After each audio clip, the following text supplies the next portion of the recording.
Nightclubs became his second home. Almost every night, he hit a club, spending ridiculous amounts of money on VIP sections and bottle services. His bar tabs were unbelievable. Come on, but that's crazy. That's crazy by itself. And then the craziest part, people are like, okay, you're spending a good load of money now. $50 in a night. That's a good amount of load of money right there. But no. He had to spend. If I was in the crew, I would have been like, hey, you need to lock in. Hey, what is he doing? If I find out, we go to jail because of you. Day-to-day person loses their money, just like a billionaire could lose their money like this. You might have a ton of money now, but just like a regular person loses their money like that, a billionaire could lose like that too. So wait, it's something to think about. It's like, dang, that's crazy. Oh my god! Take a flex on down that check. No drip, this. Tell them running.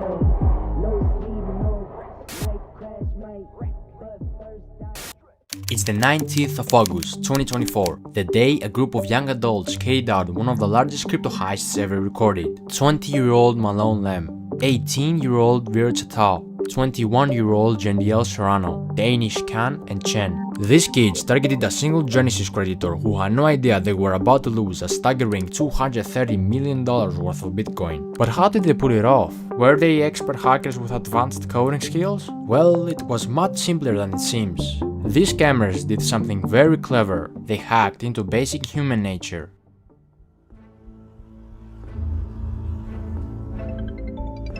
It all began with a phone call, a seemingly harmless contact from Google support, but this call wasn't from Google at all. Using a spoof number, Vircha Tao, also known as Wiz, convinced the victim that their personal accounts had been compromised. With this false sense of urgency, he gained access to the victim's Gmail and iCloud, where he gathered key security information. Another call followed, this time from Jendiel Serrano, aka Box, claiming to be a representative from Gemini, the crypto exchange the victim used. The victim was tricked into believing their account was under attack. Under pressure and convinced they needed to act fast, the victim reset their two-factor authentication settings, giving the thieves the access they needed to take control of the Gemini account, quickly sending funds to a compromised wallet. The situation was spiraling, but the victim had no idea. When he was asked to use AnyDesk, a remote access software, it seemed like another step in securing their assets, but in reality it was the final blow. As the victim unknowingly shared the screen, the private keys to their Bitcoin wallet were exposed, and in just a few clicks, the digital fortune was transferred into the hands of the thieves. Oh, wow. No way. No f***ing way. I see it, bro. It's on the blockchain. It's on the blockchain, bro. No f***ing way. Oh my god!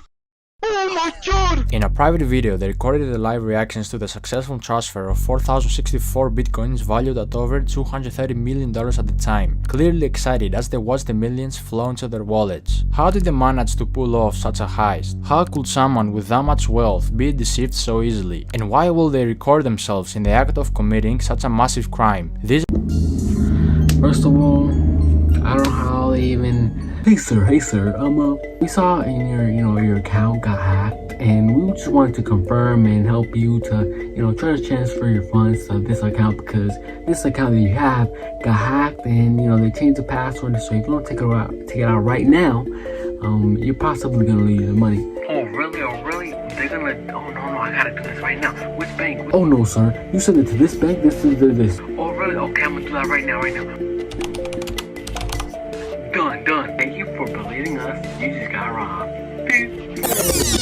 That's basically, anybody didn't say that, but bro, like, if somebody calls you, somebody's trying to hack your account, you have to change or something, that's a scam automatically. Don't believe a thing. They're not gonna call you for if you got lost money. They're not gonna do that. A day-to-day person loses their money, just like a billionaire could lose their money like this. Might have a ton of money now, but just like a regular person loses their money like that, a billionaire could lose like that too. So wait, it's something to think about. It's like, dang, that's crazy. massive crime? These are questions that might never be fully answered, but one thing was clear: the money was now in the hands of the criminals, and they knew their work wasn't done yet. Exactly 17 minutes after, they quickly set about laundering the money. To make it harder for authorities to track the stolen crypto, they split the Bitcoin into smaller amounts and transferred it across 15 different exchanges, a common tactic known as pill chains. The idea was to break the large transactions into smaller ones, making them harder to trace. Bitcoin was swapped for Litecoin, Litecoin was swapped for Ethereum, and Ethereum was swapped for Monero. The process took several days, with constant swapping between different currencies and exchanges, further obscuring the trail. Go to the top right, the settings bar. Settings, no, not that. Like the swap settings. Set custom recipient. No, bro, what the hell? Do 998. Alright, bro, you're so horrible. You can't. Bro, I'm clearly busy, Caleb. Planning a heist. Soon enough, all the stolen money was now clean money, ready to be spent, and the criminals didn't hold back. The day before the heist even took place, they were already planning on how to spend their fortune, sharing links with each other on Telegram of expensive luxury clothes they wanted to purchase, from brands like Louis Vuitton, Givenchy, and Philippe Plein. While most of the crew chose to play it safe, keeping a low profile and resisting the temptation to splurge, one man couldn't help but stand out. His name? Malone Lamb. Ballin', like it's game time. Locked in when it's game time. Yeah, I'm ballin'. Malone was based in LA, and the moment he got his hands on the money, he wasted no time diving headfirst into a luxurious lifestyle. Everything he had once watched wealthy people enjoy was now within his reach, ready to become his new reality. Nightclubs became his second home. Almost every night he hit a club, spending ridiculous amounts of money on VIP sections and bottle services. His bar tabs were unbelievable, some nights costing $265,000, $300,000, and even more than $500,000 in a single night. If you were in one of those clubs, you couldn't miss him. Hey, yo, Malone, he going real crazy like it's your birthday. His name will be flashing on signs, and DJs will shout his name, giving him all the attention. Malone! Send me bottles, Malone! Welcome home, Malone. They just hit $100,000 in bottles right now. Jesus, Malone, this is next level. Malone, you're not stopping tonight, right? He quickly became everyone's favorite, because whenever he was around, everyone got to drink for free. He threw around cash like it was nothing, and one time he even handed a DJ a massive 6-liter bottle of Golden Ace of Spades champagne, which could cost anywhere from $25,000 to $60,000. Another time he tipped a DJ $2,000 and had all the unopened bottles in the club sent straight to his house. He even tipped me $2,000. When I tell you the amount of bottles he sent me that I took home brand new, everything sealed, brand new. But as fun as LA was, it still didn't feel like enough. He craved more. First of all, I thought, you know, he won a party. He got away with, not get away with, he didn't got away with it, but in the time being, he might think, oh, I got away with it. So I'm gonna get to, party. You know? I'm thinking 25,000, 35,000, 50,000, 50,000. Okay, fine. I mean, it's not, you're putting, like, people are like, okay, you're spending a good load of money now. 50,000 a night, that's a good amount of load of money right there. But, no, he had to spend 300,000. 300, 500. If I wasn't a crew, I would have been like, hey, you need to lock in. Hey, what is he doing? What is he doing? If I find out, we go to jail because of you, it's on you. Straight up, I'm not doing this. I'm not gonna go to jail because you wanna be splurging and I gotta pay for your dumb decisions. Let me at least enjoy this for 20 years. And if we get caught, we get caught. But like, I'm not trying to go out like within a year. Come on, man. Fucking. It still didn't feel like enough. He craved more attention, more luxury, more extravagance. So what did he do? He chartered a private jet to Miami. There, he took his spending to a whole new level. In Miami, Malone settled in a waterfront mansion. This place wasn't just any house. It was a $10.5 million estate with a $62,000 a month rental price tag. This mansion was massive, covering over 8,500 square feet, with 25-feet ceilings, 10 bedrooms, and a huge pool with a jacuzzi. It had 2 big front gates and a garage with a spacious driveway that was later filled with expensive supercars and luxury vehicles. Malone Malone bought a black Mansory SF90, a white Lamborghini Urus, a fully kitted out white Mansory Lamborghini Urus with baby blue interior, a matte black Lamborghini Revuelto, the new Porsche 911 GT3 RS, the new Ferrari SUV in black, two Mercedes-Benz G-Class, one in grey, one wrapped with matte black camo, a convertible matte black and pink Rolls-Royce Dawn, a blue BMW M4, another Lamborghini Revuelto in matte grey, a blue Lamborghini Urus, an all-white wide-body kit Lamborghini Aventador SVJ with Malone's name written on the bottom of the door, a matte black Ferrari 812 Superfast, another Lamborghini Aventador SVJ in blue, a pink Urus, which Malone originally bought as a gift for his ex-girlfriend to try to get her back, but got rejected again.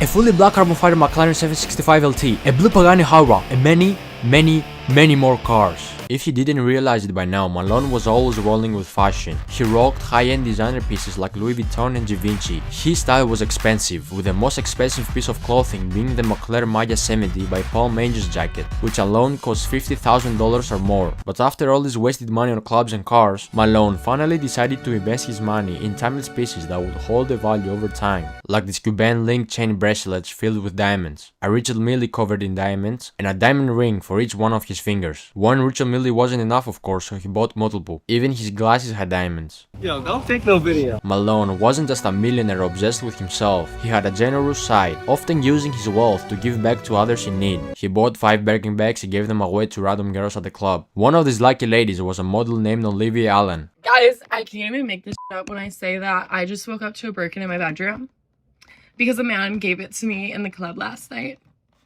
This is your sign to go clubbing. Another lucky lady who got a Birkin bag was famous TikTok star Sky Bree. Me and my 2 girlfriends walk over to the section, and this kid, I'm gonna refer to him as like a kid. I mean, he was definitely over the age of 18. He looked pretty young. He comes towards me and he's like, I got this for you. She ended up saying she didn't like it. It's beautiful, but to be honest, it's not really my style. While Malone was busy making his name known, flaunting his wealth at every turn, he was also drawing the wrong kind of attention. His outrageous spending, paired with his desire to be noticed, made it easier for authorities and blockchain experts to track him down. Investigators, including prominent figures like Zach XPT, were closely watching the flow of the stolen funds, tracing each move as he splurged on cars, clubs, and luxury items. The more he spent, the more obvious it became that his newfound fortune was linked to the heist, and soon enough, the walls started closing in.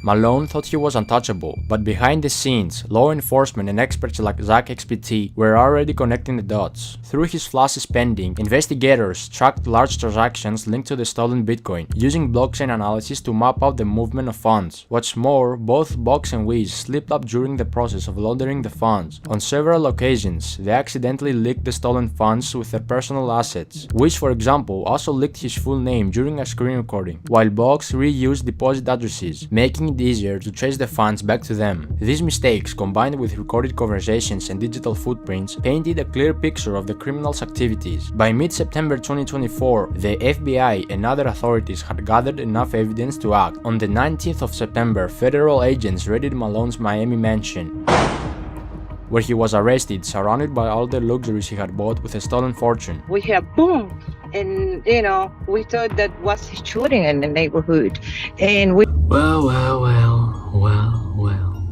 What comes up, comes down. They didn't like, one of them didn't really like the bag. I mean, it's a $26,000 bag. I mean, dang, like, you didn't like it. I mean, I'm pretty sure she's gonna keep it, but like, dang.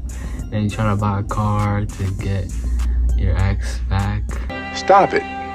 Get some help. So can't buy yourself love. I mean, some people you could, but I'm not gonna say nothing about that. But the point is, you can't just, like, some people you can't buy.